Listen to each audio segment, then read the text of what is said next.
पराजय सुनिश्चित बोली भारतीय जनता पार्टी अनुभव करने पर से दुईटी आभिमुख्य नहीं आक्रमण एवं धमक आमे देखि आसीचु।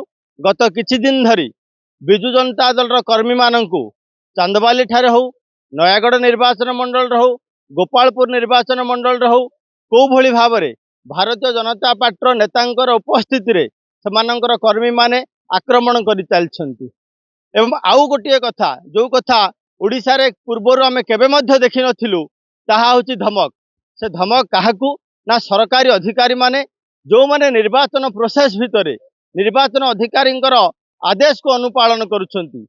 से बीडीओ होंतु, तहसीलदार होंतु, थाना आईआईसी होंतु, मिशन शक्तिर माँ माने होंतु, आशा अंगनवाड़ी माँ माने होंतु, सेमानकु धमक दे चलछंती जे आपण जदि आम कथा न शुणिबे, भारतीय जनता पार्टी पे काम न करिवे ताहले आमे आपण मानकु सेही भली भाबरे प्रतिशोध नबु। जो कथा आमे विगत दिन रे कही किछि आईएएस ऑफिसर एवं आईपीएस ऑफिसर को मध्य आमे बदली करि देबाकू सक्षम होइछु।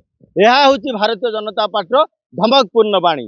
तेणु ओडिशा एक शांतिप्रिय राज्य एवं आमे सबुबले विजु जनता दल चाहे मुक्त अबाध निरपेक्ष निर्वाचन हो। सेइथिपाई मान्यवर निर्वाचन अधिकारी पाखरे आज आमे पुणी थरे अनुरोध करूँ।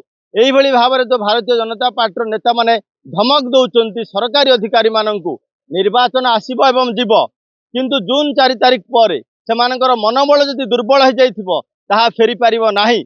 सेथिपाई आम अनुरोध करूँ बारंबार जे यही भली धमकपूर्ण व्यवहार रु भारतीय जनता पार्टी क्षांत रहिबा पाई निर्वाचन आयोग जहाँ यथाविधि कार्यपंथा ग्रहण करबा कथा ता दृष्टांतमूलक भाव में ग्रहण करिवार आवश्यकता रही।